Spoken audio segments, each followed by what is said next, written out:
There is a village, not on any map, but deep in the soul of anyone who has suffered too much. A village where everyone spoke, constantly, about the price of bread, about the betrayal of a neighbor, about gods who seemed to sleep, about the weather that had gone mad. They spoke to fill the emptiness, to escape the silence. Because silence, they said, was dangerous. It was where demons whispered, where uncomfortable truths woke up. But there at the edge of the village, where houses turned to brush and brush turned to mountain, lived an old man. He had no name. They called him the one who does not speak, not because of a vow, not because of a curse, but by choice. He did not speak because he listened. He listened to the wind carrying secrets. He listened to the cries of children no one consoled.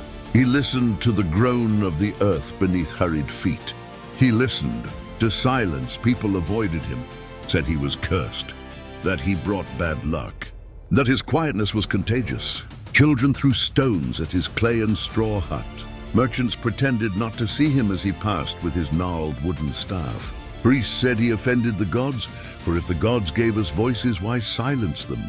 He never answered, never defended himself. He only smiled, a smile that did not come from his lips. It came from his eyes.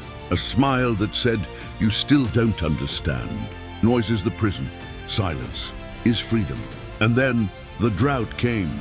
Not just any drought. A drought that cracked the earth like a broken heart. Wells dried up.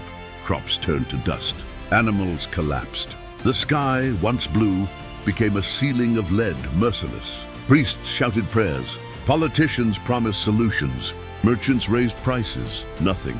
Desperation grew like fire in dry straw. Mothers wept over fading children. Men beat their own heads with stones, begging for a miracle.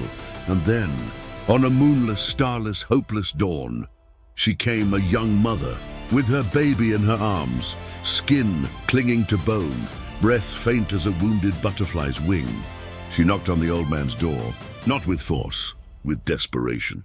With the last thread of faith she had left, he opened, did not speak, only looked, and extended his hand not to take the baby, but to invite her to follow. She hesitated, but what did she have to lose? She followed. He led her, not to a temple, not to a well, not to a field of miracles. He led her to a cave forgotten in the bowels of the mountain, so deep that not even the wind dared enter, so silent that time itself seemed afraid to pass through inside. He sat on the cold stone floor, crossed his legs, closed his eyes, and made a gesture, palm facing down gently like one calming a stormy sea. Sit, the gesture seemed to say, and listen. The woman, angry, exhausted, desperate, sat and began to cry. She cried for everything, for her dying child, for her husband who had fled, for her mother who died without seeing her granddaughter.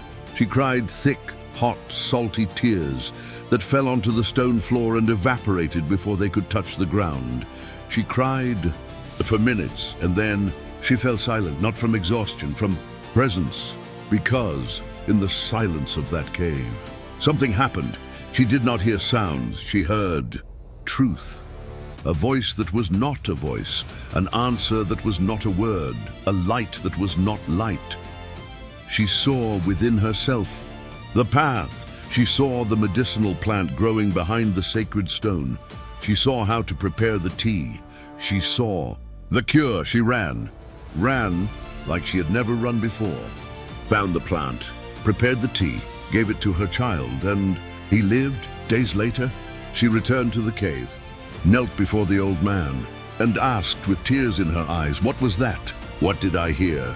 The old man, for the first and only time, opened his mouth and said only, "God does not speak." He is the silence between the words. This video is not about religion.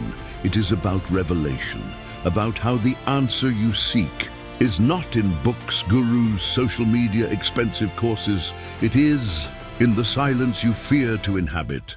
Silence is not empty. It is full of God, full of wisdom, full of healing, full of you, the true you, buried beneath the world's noise. The Stoics knew this. Epictetus said, "No one disturbs you. You disturb yourself by interpreting things.